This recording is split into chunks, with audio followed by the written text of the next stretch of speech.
Fala, galera, estamos iniciando mais um Roda Bíblica Podcast, mais uma semana da nossa conversa diária, dos nossos encontros, né? Para a gente poder trocar ideia, bater papo. E, graças a Deus, temos aprendido bastante com os convidados que nós trazemos aqui, né? Não me canso de falar, o programa só é bom por causa dos convidados, porque nós três aqui, ninguém quer saber de nada. Deixa eu apresentar meus amigos. Vou começar apresentando o Marcão. E aí, Marco? Seja bem-vindo, cara. Mais uma semana juntos. Obrigado aí pelo Tudo bem, carinho. gente? Boa noite, é um prazer estar aqui mais uma vez com vocês, com os ouvintes aí do Roda Bíblica também. E eu tenho certeza que hoje vai ser um episódio histórico aí para marcar a teologia brasileira. Oi, que bênção, hein? O cara foi profundo. Eu quero agradecer bastante o pessoal que assiste os podcasts. Essa semana a gente rompeu a barreira das 8.000 visualizações na nossa conversa com o Carlos Vailate. Poxa, muito legal, assim, surpreendente. Quase 1.200 inscritos no canal também. A gente está muito feliz. E aí, Vinícius, seja bem-vindo, mano. E aí, mais uma vez, né? Mais uma segunda, graças a Deus. Obrigado, prazer estar aqui com vocês mais uma vez. Também estou muito feliz com os resultados do nosso podcast. Além dos números, é claro, tenho aprendido bastante. Cada semana, assim, a gente aprende uma coisa nova, de um lado novo. Me marcou bastante aquilo que o Ariovaldo falou para a gente, da gente tá ouvindo todos os lados e ouvindo todo mundo. Essa fala do Ariovaldo marcou bastante para mim, assim, vocês estão fazendo um trabalho legal ouvindo todo mundo, e é isso que falta na igreja hoje, diálogo, foi isso que ele disse. Então, estou bastante feliz com isso e acho que estamos no caminho certo. Sim, já estamos com mais de 2 meses de projeto e ainda não fomos cancelados, né? Então estamos bem, né? Estamos bem. Ô, Vinícius, passa aí, cara, nossas redes sociais, o canal no YouTube, onde a galera encontra aqui os nossos papos. É isso aí, a gente está no YouTube, você joga lá Roda Bíblica Podcast, tem lá todas as nossas conversas até agora. Temos o canal de cortes no YouTube também, agora aparecendo bastante. Você joga lá Roda Bíblica Podcast, ou Cortes Roda Bíblica Podcast, aparece lá os nossos cortes, que são os pedaços das nossas conversas, né? Geralmente a gente conversa aqui mais ou menos 1 hora, mas lá você tem um pedaço. Garanto para você que hoje sairão cortes bastante legais da nossa conversa de hoje. A gente também está no Spotify e no Deezer. Se você está indo trabalhar e fala assim, não consigo ficar assistindo, coloca lá no som do carro, lá, vai ouvindo a gente no caminho. Garanto para você que vai ser edificante. É isso, a gente está também no Instagram, nossa página no Instagram, Roda Bíblica Podcast, estamos no Twitter, só buscar lá, segue a gente fez sorteio de livros dias atrás, pretende interagir bastante com você também nas nossas redes sociais. E se você está assistindo agora aí, vai comentando, vai participando do chat, manda lá, critica a gente, xinga a gente, como já fizeram, mas participe de algum jeito.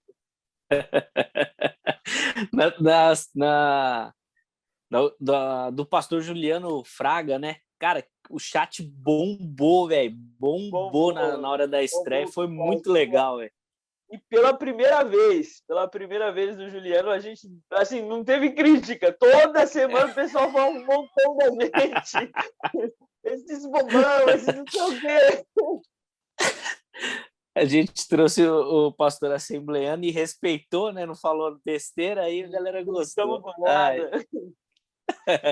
Da hora. Marcão, apresenta o nosso convidado aí, cara. E olha, hoje vai ser difícil não ficar... Não sei nem como falar, assim, não ficar emocionado ou não ficar aquele papo mais pegajoso, assim, porque, cara, não sei se pode falar fã. Tem fã no gospel, no Marcão? Se tiver, põe meu nome aí na lista. Claro que tem, porque a gente não vai ficar sendo hipócrita, né? Através da linguagem, né? É fã, sim, é verdade. Bom, o nosso convidado hoje, ele é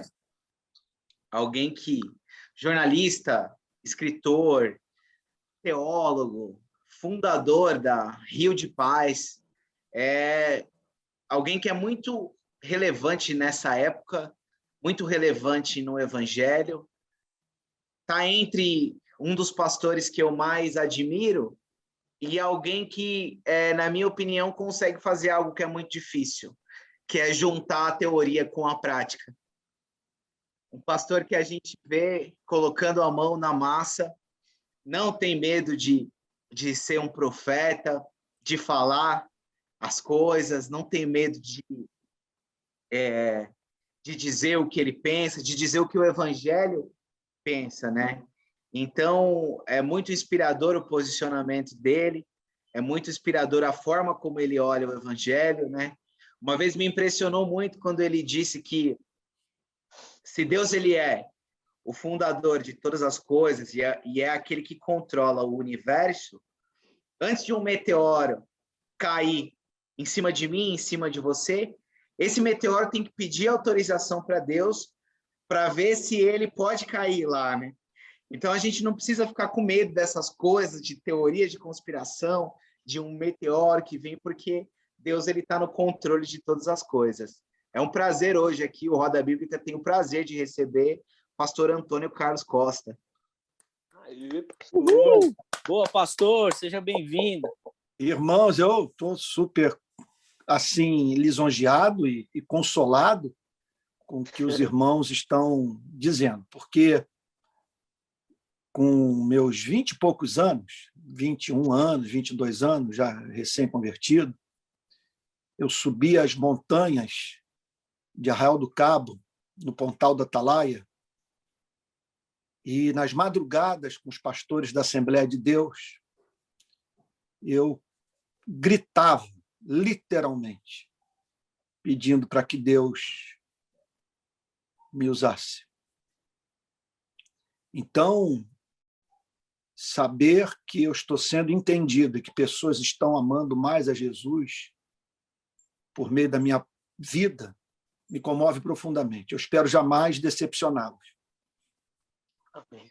Muito bacana, pastor. Obrigado pelo carinho de aceitar o nosso convite. Eu nem sei se eu posso confessar isso, mas eu e o Marco, a gente dividiu um curso da Carta aos Gálatas que o pastor deu lá na Faculdade Teológica do Sul.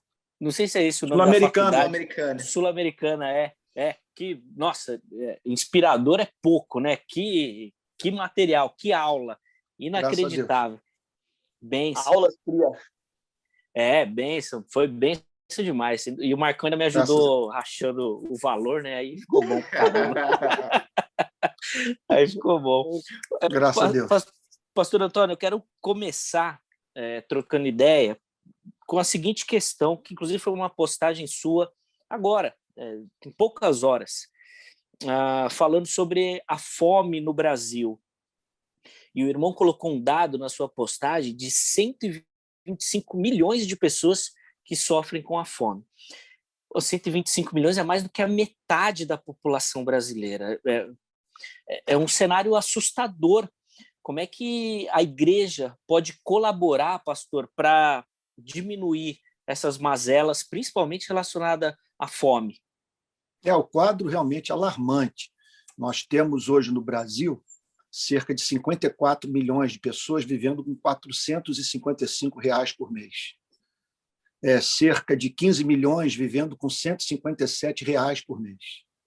Então, o espectro da fome ele ronda milhões de lares. E eu falo isso não por conta de estatísticas do IBGE. Falo isso porque eu estou no campo. Eu, ano passado, fiz uma viagem pelos 3 grandes bolsões de miséria do Brasil, as comunidades ribeirinhas do Pará, o sertão do Nordeste, as favelas de Natal, favelas do Rio de Janeiro, com as quais eu tenho contato. O quadro é assustador. E, olha, é uma miséria evangélica.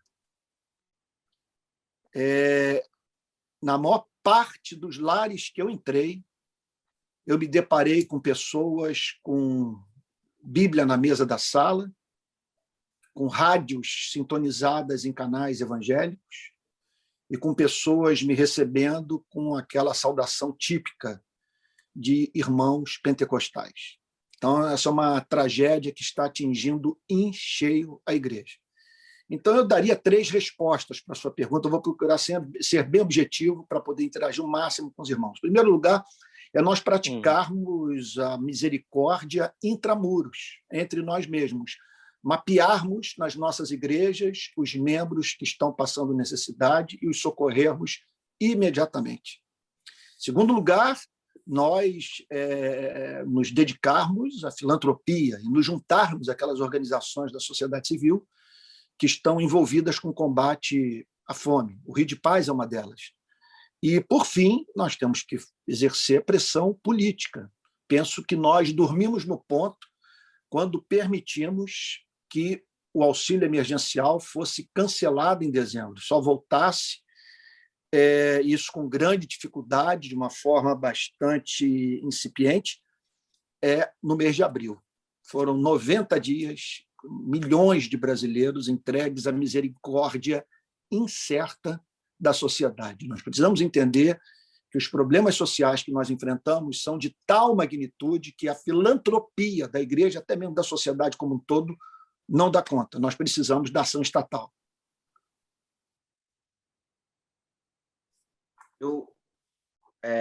Pastor, eu estou aqui com um livro aberto seu, com uma capa, que não sei se aparece aqui. Não dá para ver. Não, né? Tá muito... Peraí, deixa eu baixar o brilho para ver.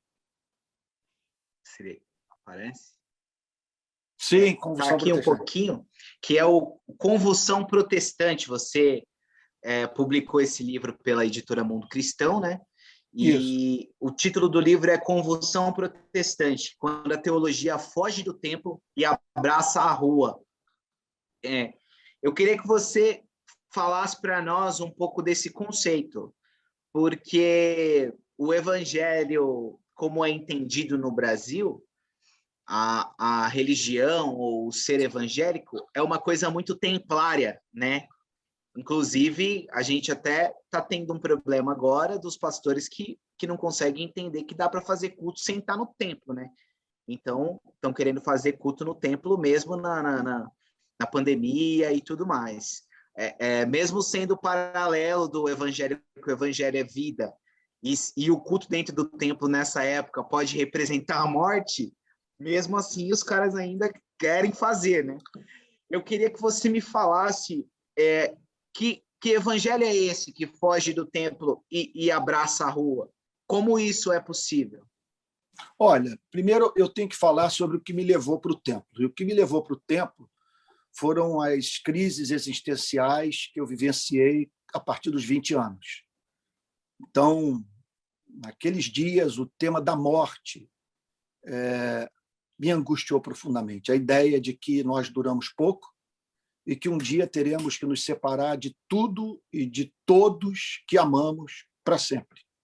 Então, ali eu percebi a vacuidade de todas as coisas, a completa falta de sentido para a vida. O homem é uma piada trágica num contexto de total absurdo cósmico. Isso me levou para o templo, me levou para o evangelho, para a teologia, para conhecer as respostas do evangelho, que na época se me afigurava, como até hoje eu creio, a única resposta que satisfaz intelectualmente o homem. Então, eu passei a me dedicar à apologética. Eu entendia que Deus havia me chamado para me dirigir aos famintos de sentido para viver. E a eles anunciando o Cristo, que oferece significado para a nossa vida.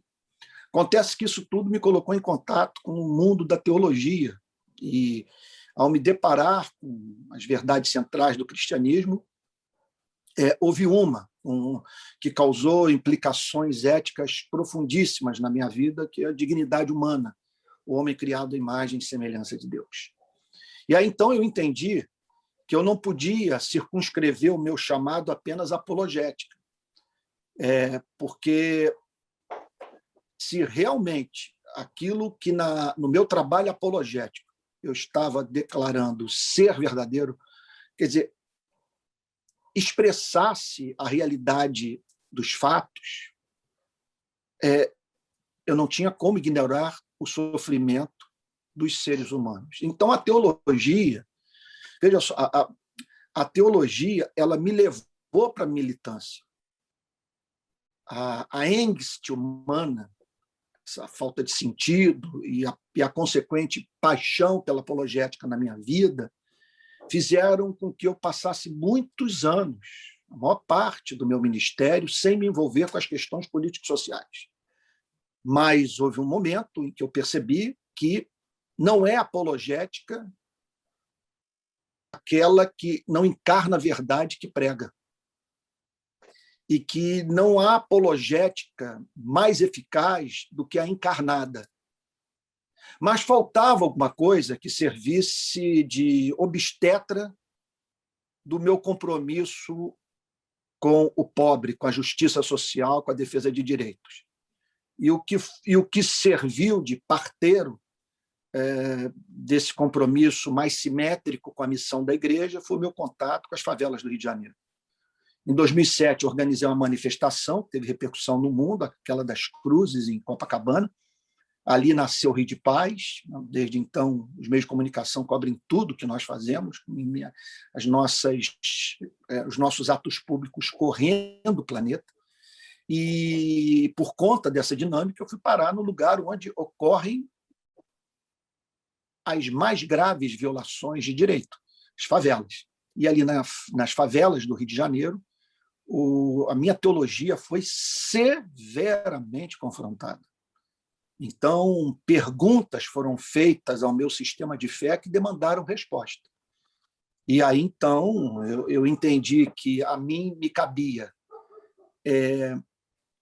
alertar a igreja do nosso país para esse pecado, a nossa indiferença para a causa dos direitos humanos, a desigualdade e a fome, a miséria. E, ao mesmo tempo, eu entendi que não havia como eu fazer isso apenas de púlpito, que eu tinha que me envolver. Sabe? Desde então, eu nunca mais saí desse cenário. Alguns dizem que a igreja perdeu um teólogo, outros afirmam que a igreja perdeu um evangelista, mas eu estou em paz com a minha consciência, julgando que a minha teologia exige que eu não me cale. Legal, pastor. O senhor falando disso, o pastor, me fez lembrar algumas coisas que talvez nós três aqui tenhamos passado. O senhor falando aí da prática da justiça social. Eu, na faculdade de comunicação, ouvi bastante sobre justiça social e consegui entrelaçar isso com o evangelho e com a teologia, que eu fui estudar também depois. Eu queria que o senhor falasse para a gente o que o jornalismo ajudou o senhor ou o que ele traz ainda na sua visão de evangelho e na prática que o senhor tem hoje no Rio de Janeiro. O jornalismo me ajudou imensamente. Em primeiro lugar, o compromisso com a democracia. Sem a imprensa, esquece a ideia de um governo democrático. Em segundo lugar, a obsessão do jornalista em conhecer a fonte, em se certificar do fato de que aquilo que ele está levando para o grande público é verdadeiro. Sabe? Em terceiro lugar, a arte de desconfiar de tudo. Sabe? Eu, inicialmente, não estou certo de nada que me é dito. E não sossego enquanto não chegar à fonte. E somente a partir de então que eu falo. Eu devo a essa prática o fato de não ter memes sobre mim nas redes sociais. Eu nunca vi ninguém vir a público, sabe, para pegar trecho de algo que eu tenha dito, sabe, a fim de desconstruir o meu trabalho. E isso em razão dessa desconfiança gerada pelo jornalismo. Outra coisa que o jornalismo ensinou é essa em busca dos personagens. É buscar comunicar a verdade a partir da realidade concreta de seres humanos. Sabe? Isso foi muito importante. Outro ponto é a cobertura do factual, sabe? De agir em cima da notícia e, no minuto seguinte, estar tornando público aquilo que os meus olhos testemunharam. O jornalismo também me ensinou o poder da imagem, por isso que eu até acabei virando fotógrafo. e, de certa forma, cinegrafista. Então, não saio de casa sem levar o meu iPhone 12 e a minha GoPro 9. Sabe? E aí eu estou deliberadamente falando de máquinas que todos sabem que são de última geração e caríssimas, mas são verdadeiras armas nas minhas mãos. Com essas imagens, eu tenho feito subir para a grande imprensa, TV Globo, Bandeirante, tudo que é canto que vocês possam imaginar, aquilo que meus olhos testemunham no Brasil, né? Começar pelas favelas. Né?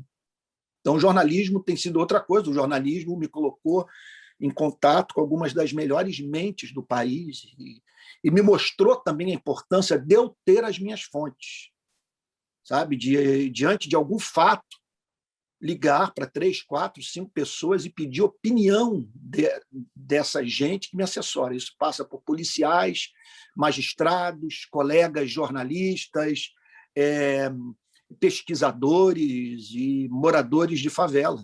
Sabe? Isso tem me ajudado muito no meu trabalho, a ponto de, às vezes, de não passar adiante uma informação que está sendo veiculada, sobre a qual estão todos falando, porque eu tenho informação de bastidores que as coisas não se processaram do jeito que foi comunicado para o grande público.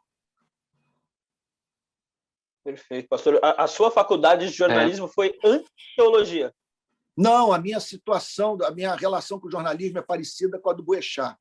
Você sabe que o Boechat não terminou nem o 2º grau. Eu tive o privilégio de terminar, de fazer o 1º grau, tal, de terminar o curso universitário e tal, e curso de pós-graduação, que, confesso, não foram essenciais na minha vida. O trabalho aqui dentro desse lugar que foi fundamental e a experiência de campo. Mas com o jornalismo foi o seguinte: os amigos jornalistas diziam para mim: Antônio, você me perdoe dizer, estou respondendo a sua pergunta, você é um jornalista nato. Porque quando eu comecei para as favelas, pelo Rio de Paz, eu comecei a contar muita história, e fotografar, e filmar, entrevistar pessoas, escrever artigos, e aí pessoas falaram: você é um jornalista. Então, o que eu fiz? Eu peguei todos os meus artigos, tudo que saiu na imprensa, que eu escrevi, que eu produzi, montei um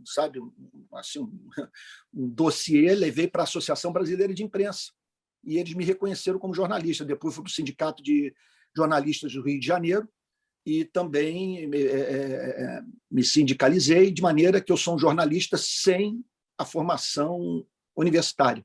Agora, interessante que o maior jornalista, talvez, da história recente do nosso país, o mais premiado, Ricardo Boechat, não tinha formação acadêmica em jornalismo.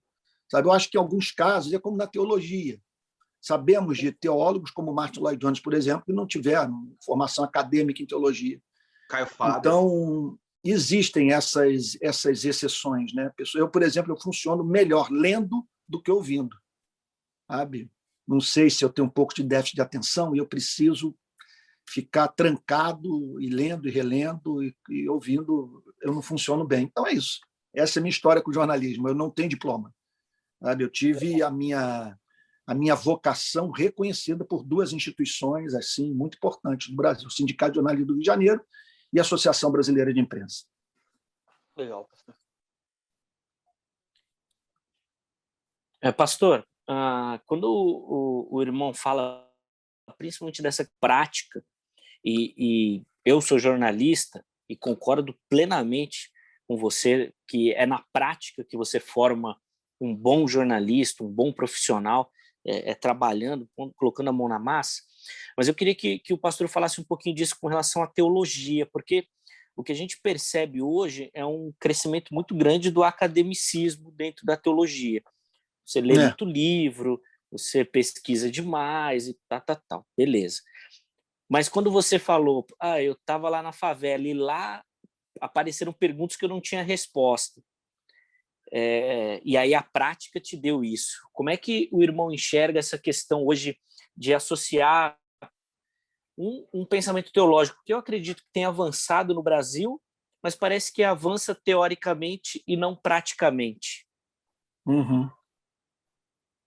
Olha, isso é muito influência de países que exportam teologia para o nosso país. E uma teologia que é elaborada de barriga cheia. Se pegarmos a teologia que foi elaborada nos últimos anos, das últimas décadas, num país como os Estados Unidos, que exerce tanta influência sobre o nosso, sabe? Se nós formos fazer quer dizer, se nós pararmos para avaliar em que condições essa teologia foi elaborada, nós constataremos o fato que essa teologia foi produzida por pessoas que alcançaram padrões de vida jamais vivenciados pela humanidade. Porque a América do pós-Segunda Guerra, do New Deal, do grande plano do Roosevelt, né? e do Estado intervir diretamente no campo econômico, social, isso fez com que os Estados Unidos alcançassem padrões de vida impressionantemente altos. E, portanto, uma teologia que passou a ser feita por homens que não estavam enfrentando o que no Brasil nós enfrentávamos. Porque, se pegarmos aí o período do pós-guerra, sabe, até o início do século XXI, pessoas morriam literalmente de fome no Brasil. Literalmente de fome. E, então, o que ocorreu? Nós só lemos por termos lido praticamente os livros produzidos por uma única nação. Sabe? As nossas para-eclesiásticas, igrejas e missionários sustentados por um único país, praticamente. Sabe? Os pastores que para aqui se dirigiam, convidados pelos organizadores de grandes eventos, eram pastores também originários de uma única nação.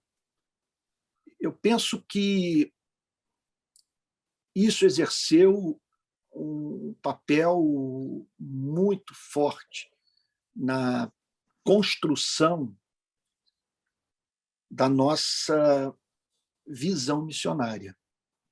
Associado a isso, as causas são múltiplas. Isso é uma pergunta que dá para ficarmos a noite toda aqui conversando. Então, estou procurando ser bem objetivo e não dizer tudo que está me vindo à cabeça. Eu creio que um outro motivo deve-se ao fato de que os conservadores, ao se afastarem do movimento liberal, sabe, acabaram se afastando do compromisso com a justiça social. Porque o que ocorreu com os liberais no final do século XIX, início do século XX? Eles perderam a transcendência. Não havia mais um céu para o qual encaminhar os seres humanos. Não havia mais um inferno a ser evitado. Não havia nem mesmo mais um Cristo vivo a ser adorado em espírito e verdade pela igreja. Tudo que nós tínhamos era ficção. Então, eles se concentraram num conceito de redenção de natureza basicamente político-social. E o que ocorreu? Os conservadores, os fundamentalistas, ao se afastarem do liberalismo teológico, por aquilo que ele tinha de deletério e tem, acabaram se afastando também. Essa é uma leitura que é feita por um homem como John Stott, eu concordo com ele. Acabaram se afastando desse compromisso com a justiça social. Em conexão a isso, toda a preocupação com o comunismo, toda a guerra ideológica do século XX. E nós sabemos que parte da teologia da justiça social das Sagradas Escrituras pode facilmente ser confundida com o comunismo. Muito embora o comunismo não caiba no cristianismo, ou o cristianismo não caiba no comunismo, há muito de anticristão no comunismo, contudo, aquilo que Dom Helder Câmara falou. Quando eu dou o pão para o pobre, dizem que eu sou cristão. Quando eu pergunto por que pessoas estão carentes do pão, dizem que eu sou comunista. Então, o cristão que conheceu a teologia da justiça social do Antigo e Novo Testamento, ele é levado a formular uma pergunta que os comunistas formulam. E isso pode ser identificado com o comunismo. Outra coisa também, como você abraçar a teologia da justiça social do Antigo e do Novo Testamento e não confrontar os principais doadores de dinheiro, através de cujos recursos sustentavam parte da obra de evangelização e para-eclesiásticas, e, sabe, patrocinando congressos e publicação de livros e assim por diante. Sabe? Então, esse é um outro problema, né, gravíssimo. Aliás, se for possível, depois vocês me peçam para falar sobre salário e profetismo no Brasil. Por favor, se puderem puxar isso de novo, eu gostaria muito de falar sobre isso. Por fim, respondendo a pergunta, eu estou dando aqui 3 pontos. Primeiro, eu falei do ethos de teólogos, de pastores americanos do século XX, da teologia que foi feita em condições excepcionais de vida. Não foi a teologia feita em meio à fome, à opressão, à miséria. Não é aquela teologia de Moisés saindo do Egito anunciando um libertador. Sabe? Não é aquela teologia que vemos presente na Carta a Filemon ou no Sermão da Montanha. Sabe? É uma teologia basicamente voltada para a dimensão privada da vida, sem nenhuma perspectiva pública. Como é que você ia incitar os cidadãos do seu país a assim surgirem como uma nação que era vista como o Israel de Deus dos tempos modernos? Sabe? Uma nação que havia se transformado, sabe,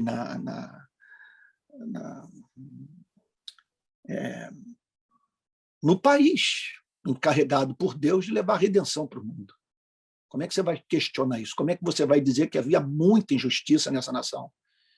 Que a história dessa nação não é tão bela quanto é contada. Que quando se fala da democracia americana, ignora-se o fato que essa democracia não era extensiva aos índios, aos negros e às mulheres. Sabe? Quando se fala nessa democracia, se esquece do fato de que a nação foi, em parte, construída mediante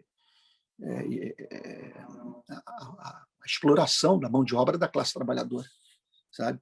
Bom, são especialmente dos negros. Né? Agora, por fim, eu falei aqui, portanto, das condições em que esses homens elaboraram sua teologia, privilegiadas, portanto, eles não tinham esse espinho a lhes fustigar a alma, sabe? Então, esse é um ponto. O outro ponto também é o afastamento da teologia liberal e, consequentemente, daquilo que havia de bom na teologia liberal, que era a ênfase na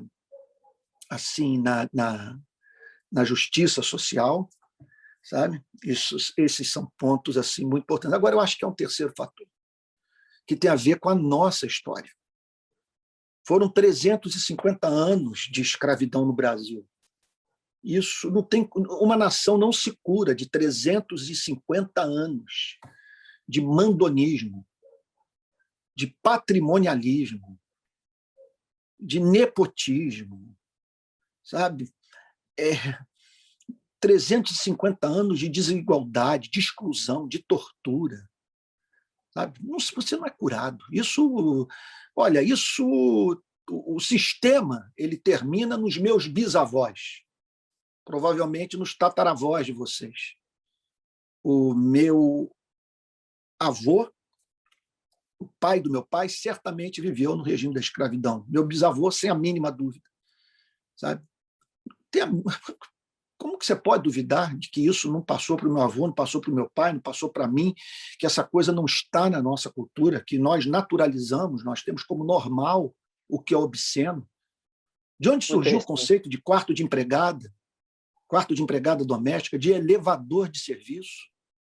Sabe? Como que nós conseguimos conviver com os crimes com os quais convivemos pacificamente na nossa nação? Sabe? A cultura da Casa Grande Senzala está dentro de nós. E o que acontece? A pessoa vem para dentro da igreja com essa cultura. E como a pregação do evangelho carece de conteúdo e poder, essas pessoas trazem para dentro da igreja essa cultura diabólica. É uma ilusão você dizer que o brasileiro ele é bonzinho, que o brasileiro ele é pacífico. A história nega uma declaração como essa. Nós somos um povo historicamente violento. Nós dizimamos índios, negros, nós arruinamos com o Paraguai. Em pouquíssimos momentos da nossa história, nós desfrutamos de regimes democráticos e conseguimos hoje conviver sem nenhum problema com um sistema prisional superlotado, com mais de 800 mil homens vivendo em regime de campo de concentração. Não temos nenhum problema em conviver com o sertão do Nordeste, com as favelas do Rio de Janeiro. Sabe? Isso é cultura. Isso é cultura. E eu não vejo pregação do país hoje em condição de lidar com esse Brasil que o convertido traz para dentro da igreja. Portanto, é sintomático 73% dessa igreja ter votado em Jair Bolsonaro no primeiro turno das eleições à presidência da República em 2018. Algum tipo de relação à minha pergunta agora, mas eu queria saber se, em algum momento, nesses últimos tempos, a igreja se vendeu e se tem relação com aquilo que o senhor falou sobre salário e profetismo. E fique à vontade. Bom, se não tiver relação, fica à vontade para escolher. Não, isso é ótimo. O que acontece é o seguinte.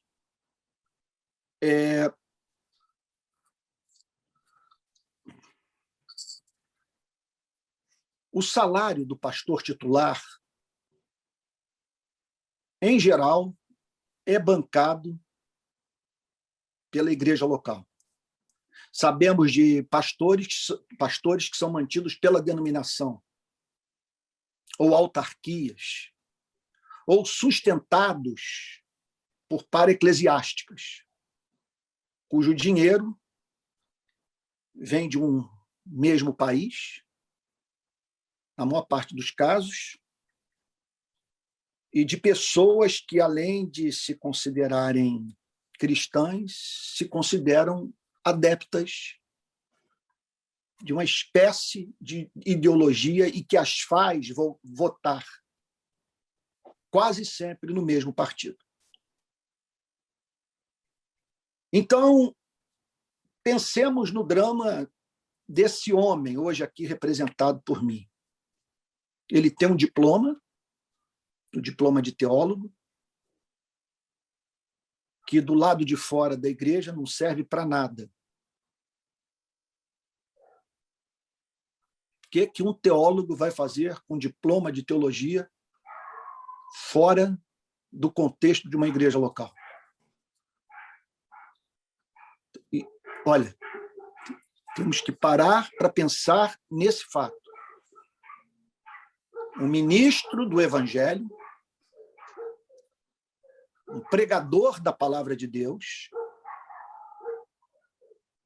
cuja vida é mantida por uma igreja local. Um homem que, veja só, ele não é dono do negócio chamado igreja. Se ele é batista, ele pode ser destituído pela Assembleia da Igreja. Se ele é presbiteriano, ele pode sofrer pressões insuportáveis do conselho da igreja. Agora, ainda que ele seja o bispo dessa igreja, ele pode ter no rol de membros da sua congregação, da sua denominação, pessoas comprometidas com o modelo político-social, que é avesso à pregação sobre passagens inteiras das Sagradas Escrituras. A pergunta que eu faço para vocês é a seguinte: como ser profeta lidando com amarras como essas? Você saber que, se você levar para o púlpito da sua igreja um texto como esse, que eu trato extensamente no meu livro Convulsão Protestante. Faço uma exegese dele. Olha só. Escutem agora, ricos. Imagine ele pregando isso e aplicando. Chorem e lamentem por causa das desgraças que virão sobre vocês. As suas riquezas apodreceram e as suas roupas foram comidas pelas traças. O seu ouro e sua prata estão enferrujados e essa ferrugem será testemunha contra vocês e há de devorar como fogo o corpo de vocês. Nestes tempos do fim, vocês ajuntaram tesouros. Eis que o salário dos trabalhadores que fizeram a colheita nos campos de vocês e que foi retido com fraude está clamando. E o clamor dos que fizeram a colheita chegou aos ouvidos do Senhor dos Exércitos. Imagine se esse homem resolve fazer a exegese do texto, extrair do texto a doutrina, defendê-la, desenvolver, portanto, seus pontos, e, através da apresentação de argumentos, ilustrações, citações de passagens correlatas, estabelecer em definitivo a verdade e depois partir para o campo da aplicação. Esse homem pode perder o emprego. Não há mínima dúvida que os ricos da igreja podem se levantar contra ele, pressionar o conselho. Ele também depende dos congressos para complementar o seu salário, da venda de livros. Ele é mantido por para-eclesiásticas, cujos recursos são provenientes dos Estados Unidos. Ele acaba caindo naquilo que o meu amigo, oh meu Deus, lá de Recife. Robson Cavalcante? Não. É um rapaz jovem, um servo de Deus. Ele trabalha numa comunidade de periferia. Ele é muito gente boa. Eu acho que é João Marcos, ou José Marcos. Mas gente boa demais. Ele disse para mim outra coisa. Outro dia eu estava no Nordeste e falou isso. O Antônio, a igreja não paga o salário do pastor, ela compra o pastor. Então, são poucos os pastores com independência. Sabe? Termina a pregação, ele se reúne com o conselho, e o conselho diz: eu aconselho o senhor parar de pregar o que o senhor está pregando. Tem uma família aqui da igreja, os donos da maior fábrica de sei lá o quê da cidade, eles estão dizendo que vão para a igreja do lado, se o senhor continuar pregando desse jeito. E eles estão desconfiando que o senhor é comunista, que o senhor tem algum compromisso aí político, ideológico e tal.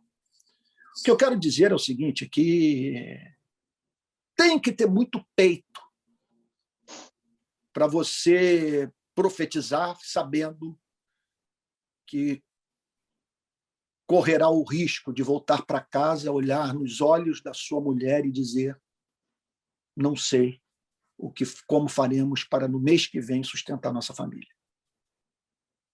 Então, o medo de perder espaço também tem outras questões para além das financeiras. Eu posso dizer pelo que eu estou vivendo, sabe? Eu posso dizer muito pelo que eu estou vivendo, de livreiros que ligaram para a editora que lança os meus livros para dizer: não mande para nós os livros do Antônio Carlos. Congressos que deixaram de me convidar para participar, pressões de todos os lados, pessoas que se afastaram de mim como se eu fosse um leproso. E olha, e de direita e de esquerda. Não queira ser objeto da fúria dos dois lados, porque atuam usando dos mesmos artifícios. Sabe? Então é isso, essa independência profética é muito problemática. Repito, aquela coisa do chamado versus o trabalho, né, Antônio? Sem dúvida. Agora, a pena é o seguinte, é que os que são bivocacionais, os que recebem o salário de uma outra fonte, eles, com muita dificuldade, vão ter o desempenho de alguém que se dedica de tempo integral. Eu não teria como ler os livros que eu li nos últimos 20 anos se não fosse a dedicação exclusiva ao ministério. Sabe? Então, quer dizer, pessoas que fizeram a opção que eu fiz não gozam, sendo assim, de liberdade, do ponto de vista salarial. Sabe? Acabam tendo mais conteúdo, se souberem usar o tempo, mas muitas vezes ficam nas mãos da igreja, às vezes literalmente, com seu destino posto nas mãos dos detentores do capital. Sabe? Eu tenho para mim que muita gente não está falando o que pensa porque teme perder espaço no protestantismo brasileiro. Eu recebi telefonema de gente dizendo para mim, olha, você tome cuidado, você vai sepultar o seu ministério no Brasil. Coisas do gênero. Então, não é fácil você saber, por exemplo, que você vai... Olha, por exemplo, você pega uma entrevista como essa, eu faço aqui uma declaração, essa coisa vai parar nas redes sociais. De repente, eu só vejo o número de seguidores despencar. E eu preciso deles para vender o meu produto. Bom, aí se você me perguntar, mas e no seu caso?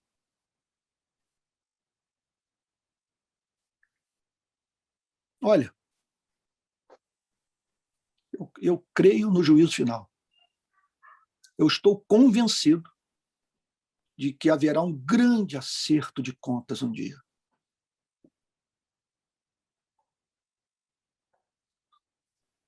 E eu quero,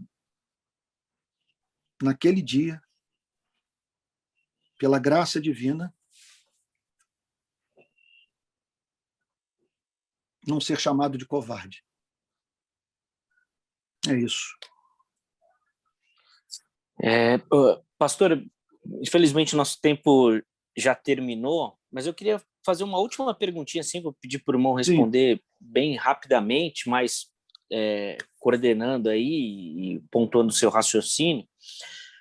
Por acompanhar o trabalho do irmão, eu sei que você foi muito crítico, por exemplo, durante a época dos governos do PT, principalmente Sim. Olimpíada e Copa do Mundo, mensagens emblemáticas nesse sentido.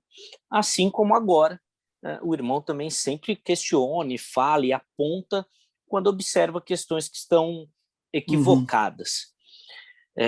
Você já até falou da perseguição da esquerda e da direita. Aqui no Brasil nós estamos naquela realidade de se correr o bicho pega, se ficar o bicho come. A gente não tem para onde ir. Olha, o Rio de Paz nasce no governo PT. Então, eu tomo uma consciência mais profunda dos problemas sociais do Brasil em plena gestão petista, 2007. E aí vejo, durante esse governo, cerca de 700 mil assassinatos, a maioria de gente pobre. Lula veio ao Rio de Janeiro, no governo Cabral, para endossar a política de segurança do Cabral e do Beltrame, dizendo que não se faz segurança pública dando flores. Durante a gestão PT, o sistema prisional brasileiro passou dos 700 mil cidadãos brasileiros sob custódia do Estado, vivendo, repito, em regime de campo de concentração. Metade dos lares sem acesso à rede de esgoto. Serviços públicos de péssima qualidade. O país vai às ruas em 2013 indignado com o padrão de excelência dos estádios de futebol, num contexto em que não se via esse mesmo esmero na gestão pública. Todos os sinais foram dados em 2013. O governo Dilma não precisava chegar no ponto onde chegou se tivesse ouvido as ruas em 2013. O PT pavimentou o caminho para a ascensão do bolsonarismo. Bolsonaro não tem tempo de vida, nem alma, contudo, para fazer o que o PT fez por esse país. Porque não há como, apesar das críticas que devem ser feitas, de você não reconhecer o valor do Minha Casa Minha Vida, do Luz para Todos, dos institutos federais, do sistema de captação de água da chuva nas comunidades pobres do sertão nordestino, o SUS, quantidade de gente que pôde finalmente entrar na universidade. Contudo, o PT fechou com o capital. Em nome da governabilidade, fechou com a banda podre do Congresso Nacional. E o mensalão, e o propinoduto são irrefutáveis. Luz e trevas. O que une o Lula ao Bolsonaro, vale dizer, são pessoas completamente diferentes. Completamente diferentes. Mas o que une os dois é a incapacidade de pedir perdão à nação. E isso faz com que eu não consiga me relacionar nem com um nem com o outro. E agora nós estamos diante do governo mais nefasto da história desse país. O que ele representa, o que ele incorpora, o que ele encarna, o que ele apregoa, é uma ameaça à preservação da espécie humana. Não estou dizendo que ele seja uma ameaça à preservação da espécie, que ele tenha poder para tal. O que eu estou dizendo é que esse tipo de mentalidade, uma vez disseminada, é o fim da humanidade. Sabe? Então, a igreja errou ao fazer essa aliança, perdeu credibilidade, escreveu a página mais triste da sua história. Então, quem ergueu a voz contra uma coisa e outra, apanhou dos dois lados, e eu confesso, não tenho ilusão com relação a nenhum deles, inclusive dos seus defensores no meio evangélico. Sabe? E é aquilo, o que nos cabe é continuar dizendo: eu só me curvo no universo diante de um. Só um tem o direito de dizer: tudo isto te darei se prostrado me adorares. Jesus Cristo. Muito obrigado, irmãos. Amém. Amém. Pastor, a gente que agradece demais, que Deus continue abençoando sua vida, seu ministério, e te preserve assim dessa forma inspirador, porque Amém. De fato eu acho que a gente é inspirado pelo seu trabalho, pelo seu ministério, e obrigado pela atenção, pelo carinho. Meus irmãos, foi uma honra ter sido tratado com tanta educação. Eu não sabia desse apreço que vocês tinham por mim. Tenho em mim um irmão, um colaborador. Não sei quanto tempo de vida que me resta, só espero que no tempo que Deus tiver reservado para mim, nós possamos juntos entregar para a próxima geração uma igreja mais bonita do que a que nós recebemos, bem como um país mais justo do que aquele no qual vivemos. Que Deus abençoe, que Deus os guarde e que Deus os ajude a tomar cuidado com as ciladas da religião. Quando a Bíblia diz que esse mundo é tenebroso, ela está dizendo que essas trevas são tão espessas e disseminadas que são capazes de penetrar nas instituições religiosas. Não tem ilusão com relação a elas. E tomemos cuidado, porque é um passo de nós deixarmos a vida do irmão mais novo, da parábola do filho pródigo, a fim de nos tornarmos respeitáveis fariseus. Pastor, quero agradecer aqui também em nome da gente do Roda Bíblica, quando a filosofia fala sobre isso, né? Quando a pessoa está viva ainda, a gente não tem a dimensão de quem ela é. Só que para a gente aqui é algo que com certeza vai ficar marcado na nossa história, porque da mesma forma que falam de Madre Teresa de Calcutá, que falam de Martin Luther King, que falam de todos esses, você pode ter certeza que daqui 100 anos vão falar de Antônio Carlos Costa. E por mais que você é difícil receber um elogio desse, mas a gente vê que é real o tanto de coisa que o Senhor faz, o tanto de situação que o Senhor se coloca, e sem medo, presencialmente, indo lá, indo na favela, indo na manifestação, dando a cara a bater, pregando do jeito que o Senhor prega, lendo do jeito que o Senhor lê. Então, a gente fica até sem graça, fica constrangido mediante a todo esse amor que o Senhor apresenta pelo Evangelho.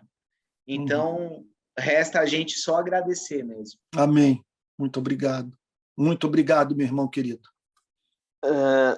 Só passar para o pessoal aí que a gente continua nesse formato, porque aqui em São Paulo, onde a gente está, nós três, né, onde a gente grava geralmente nos nossos estúdios, no nosso estúdio, melhor dizendo, aí, Prisco, um abraço,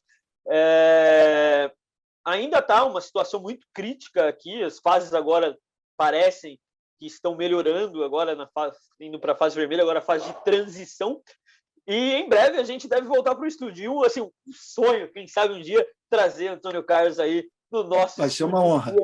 Quem sabe aqui em São Paulo aí da agenda bater, a gente quer muito conversar novamente com o senhor. Muito obrigado. Eu tenho uma frase tatuada no meu braço que é um versículo bíblico, e todas as vezes que eu ouço pessoas como o senhor, me vem a lembrança de que no amor não há medo. E todas as vezes que a gente atua pelo amor, a gente não tem medo e vai para cima. Muito obrigado, viu, pastor? Amém. Muito obrigado, meus irmãos. Obrigadíssimo. Conto com as orações. Eu sou muito tentável. Que Deus tenha misericórdia de vocês e de mim. Muito obrigado. Amém. Exatamente. Amigos, obrigado, hein? Mais uma edição aí. Acho que essa daqui vai ser histórica mesmo aqui no Roda Bíblica.